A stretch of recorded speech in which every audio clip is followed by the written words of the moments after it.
Alexandria. The year is 48 BC. Julius Caesar is standing on the roof of a warehouse district on the eastern harbor, watching fire spread across the waterfront. He ordered set alight to stop an Egyptian fleet from cutting off his escape. The fire jumps. It does not stop at the docks. It moves inland, fast, through the narrow streets of the Bruchillon district, toward a building whose contents no warehouse on earth could replace. Below him, in the largest collection of written knowledge in the ancient world, scrolls are burning. Hundreds of thousands of them. Works of mathematics, medicine, poetry, philosophy, astronomy, some existing in no other copy anywhere on earth, turning to smoke above an Egyptian harbor while a Roman general watches from a rooftop and calculates his next tactical move.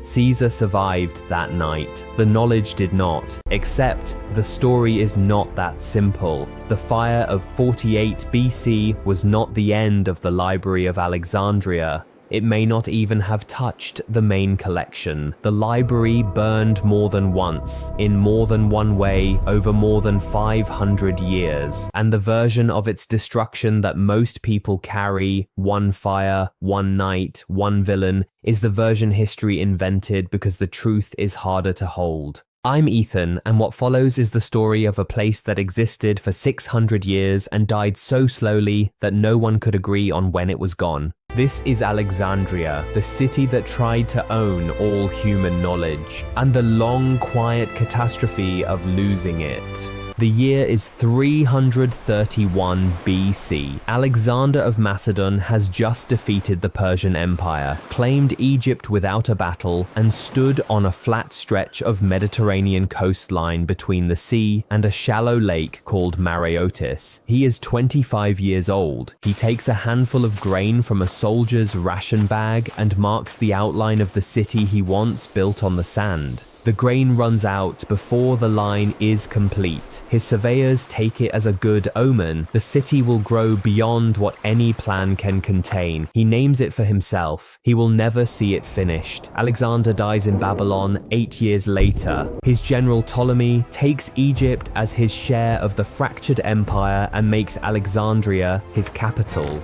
What Ptolemy builds there over the following decades is the ancient world's most deliberate act of intellectual accumulation. The library is not Ptolemy's first idea, it is his third. His first idea is a tomb. He diverts Alexander's funeral cortege and buries his former commander in a golden sarcophagus at the center of the new city, turning the dead conqueror into a permanent claim on legitimacy. His second idea is a dynasty. He crowns himself pharaoh, founds the Ptolemaic line, and begins the political architecture that will last 300 years. His third idea is the one that outlives everything else. Ptolemy I, around 295 BC, establishes the Mausion, the Temple of the Muses. It is not a library in the modern sense. It is a research institution, a funded, salaried community of scholars drawn from across the Greek-speaking world, given housing, meals, and complete freedom to think.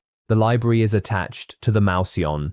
It is the Mausion's collection, and from its first years, the ambition of the collection is absolute. Stand at the entrance to the library complex in the year 250 BC, and you are standing at the edge of something the ancient world has no real precedent for. The Bruchillon district, the royal quarter of Alexandria, occupies the northeastern corner of the city, bordered by the palace complex to the south and the great harbour to the north.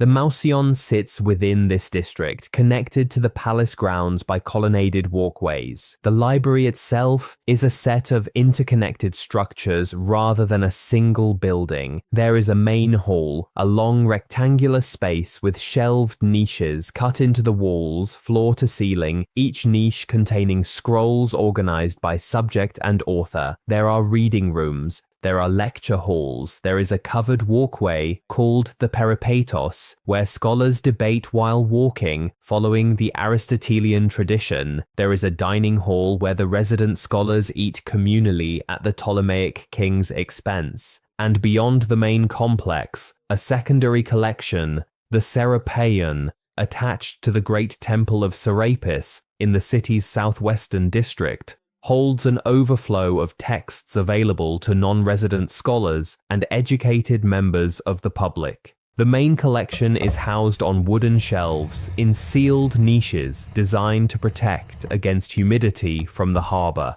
Each scroll is rolled on a wooden or ivory rod tagged with a small label indicating author and title. The scrolls are made from papyrus, cut from reeds grown in the Nile Delta, pressed into sheets, and glued into continuous rolls that can stretch up to 10 meters when unrolled. A long philosophical text might occupy a dozen scrolls. The collection at its height is estimated by ancient sources to contain between 400,000 and 700,000 scrolls.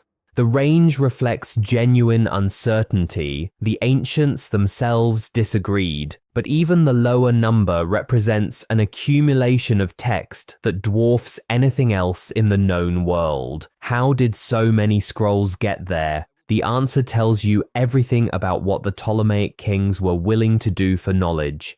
Every ship that entered Alexandria's harbor was subject to search not for contraband, but for books. Any scroll found aboard was confiscated, copied, and the copy returned to the owner. The original stayed in the library. The tag on those scrolls read, "From the ships." A letter from Ptolemy III to every ruler in the Mediterranean world asked for the loan of their official texts.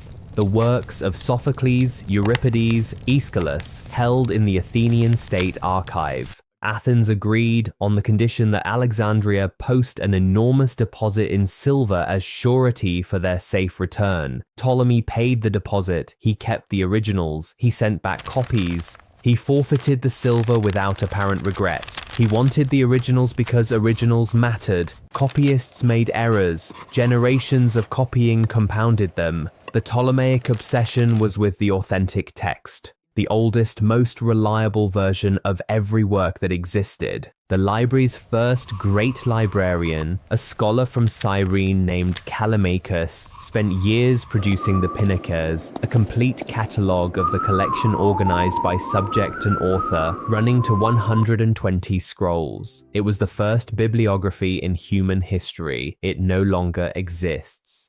Walk through the Mausion complex at midday in the year 235 BC, and you are walking through the closest thing the ancient world produces to a modern research university. In one room, Eratosthenes of Cyrene, the library's third chief librarian, is calculating the circumference of the Earth using the angle of shadows in 2 Egyptian cities at noon on the summer solstice. He will be accurate to within 2%. In another room, Herophilos of Chalcedon is conducting human dissection, legal in Alexandria under Ptolemaic decree, illegal virtually everywhere else in the ancient world, and mapping the nervous system for the first time. He identifies the brain, not the heart, as the center of thought. He names the duodenum. His work will not be replicated for 1500 years. In the Peripatos, Aristarchus of Samos is arguing that the Earth moves around the sun. He is correct. He is also ignored. 18 centuries will pass before Copernicus reaches the same conclusion. The dining hall holds 60 or 70 scholars at any given time. Geometers, physicians, poets, grammarians, astronomers, geographers, all funded by the same royal treasury, all required only to pursue their work. The institution is not democratic. Entry is by invitation. The kings choose who comes. The politics of scholarship under royal patronage are not clean. There are favoritism and exile and intellectual feuds that last generations, but the accumulation of knowledge continues regardless of the human friction beneath it. The city itself feeds the library in ways the institution's founders did not entirely plan. Alexandria is, by the 2nd century BC, the largest city in the Mediterranean world outside Rome, home to perhaps 500,000 people, a deliberately multicultural capital where Greek, Egyptian, Jewish, and later Roman populations live in legally defined districts, worship different gods, and conduct their arguments in the shared medium of Greek. The Jewish community of Alexandria, one of the largest in the ancient world, produces the Septuagint here, the Greek translation of the Hebrew scriptures, a project undertaken in the 3rd century BC that makes the Jewish text legible to the entire Greek-speaking world. The translation happens in Alexandria because Alexandria is the place where the need for it is most acutely felt and the resources to accomplish it most readily available. The library does not commission the Septuagint, but it is impossible without the city the library helped define. The wealth that sustained the Mouseion was Ptolemaic and then Roman, and it was never permanent. The first erosion was political. In 145 BC, Ptolemy VIII, a king remembered by his own subjects as Physcon the Fatty, expelled the foreign scholars from Alexandria in a purge aimed at Greek intellectuals he associated with his political rivals. The diaspora that followed scattered Alexandrian scholarship across the Mediterranean. Some of it came back, some did not. The second erosion was Caesar's fire. In 48 BC, Julius Caesar arrived in Alexandria chasing Pompey and immediately became entangled in the Ptolemaic civil war between the young Cleopatra and her brother Ptolemy XIII. Outnumbered and trapped in the palace district with the harbour cut off, Caesar ordered his own ships burned to prevent their capture. The fire spread to the docks. Ancient sources, Livy, Plutarch, Strabo, disagree violently on what burned. Strabo, who visited Alexandria shortly after, describes the library as still functioning. Plutarch says 40,000 scrolls were destroyed in the warehouse district, possibly a shipment intended for the library, not the library itself. The truth, compressed across contradictory sources 2,000 years old, is probably this. Caesar's fire damaged or destroyed a significant cache of texts near the harbour. The main library survived. Mark Antony later gave Cleopatra 200,000 scrolls from the Library of Pergamon as a gift. Replenishment, the sources suggest, for what was lost. The library continued. The third erosion was structural. When Rome absorbed Egypt in 30 BC after Cleopatra's death, the library lost its royal patrons. Roman emperors continued to fund the Mouseion. Augustus, Claudius, Hadrian all visited and contributed, but the focused, obsessive, Ptolemaic ambition to own every text ever written was gone. The collection stopped growing at the rate it once had. The institution became a monument to itself. In 270 AD, the Emperor Aurelian crushed a revolt in Alexandria and, in the fighting, destroyed a significant portion of the Bruchaion district, the royal quarter where the main library stood. The physical structures may not have survived. The fourth erosion was Theophilus. In 391 AD, the Christian bishop of Alexandria ordered the destruction of the Serapeion, the great temple of Serapis that housed the secondary collection. The temple was torn down by a Christian mob. The scrolls it contained were burned or scattered. What the main library still held at this point, if the main library still physically existed at all, is unknown. The fifth erosion was slow and quiet, and is the one history finds hardest to narrate. Papyrus decays, scrolls rot in humidity, are eaten by insects, disintegrate in heat. Without continuous copying, without the institutional will to maintain and reproduce a collection, texts vanish not in fires, but in the ordinary passage of time. By the 5th century AD, the great collection that Callimachus had catalogued was gone, not in a single catastrophe but in the accumulated neglect of centuries.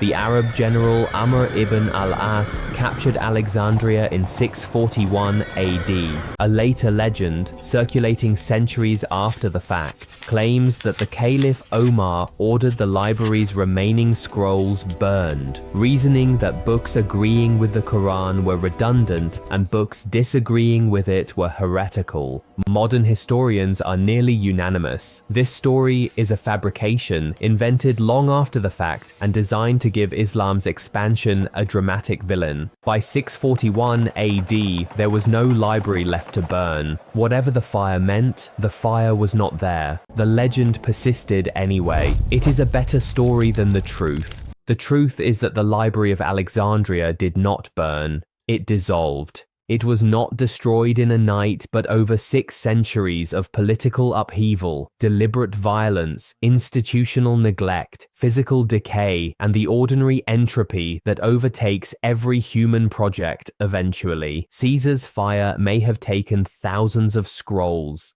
Aurelian's war may have destroyed the building. Theophilus burned the Serapeion. Time took the rest. No single villain, no single torch. The greatest library in the ancient world ended the way most great institutions end, not with a catastrophe, but with a slow failure of the conditions that made it possible. The will to fund it, the kings who believed owning all knowledge was worth any price. The scholars whose work justified the obsession. When those things went, the scrolls followed. What we lost in Alexandria is not a question with a clean answer, because we cannot know what we cannot read. We know the titles of works that existed there and exist nowhere else. Plays by Sophocles, histories by Manetho, astronomical calculations by Hipparchus, surgical texts by Herophilos, because other ancient writers quoted them or cited them or argued with them. We know the shape of the absence. We hold the outline of a library without its books. In 2002, UNESCO and the Egyptian government opened the Bibliotheca Alexandrina on the shore of the Eastern Harbour, a few hundred meters from where the ancient Mouseion stood. It holds 8 million books. It has a planetarium. It has research centers. It is deliberate in its symbolism and honest about its impossibility. You cannot rebuild what was lost. You can only mark the place where it stood and try to remember what the loss cost. The harbour is the same harbour. The light on the water in the morning is the same light Caesar saw from the rooftop while the docks burned below him. Somewhere in the compressed sediment of the Bruchaion district, beneath 2,000 years of city built on top of city, there is ash.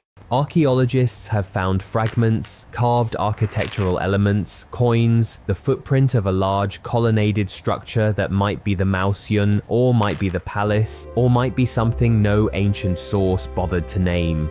The ground holds what the fire did not take, which means the fire did not take everything. Which means some of what was not lost to violence or politics or a general on a rooftop making a tactical decision above a burning harbour. Some of it was lost to time, to the slow certainty that nothing written on papyrus survives 600 years without someone choosing, every generation, to preserve it. The Library of Alexandria burned. It also simply ended, and the second story is the one that should frighten us more.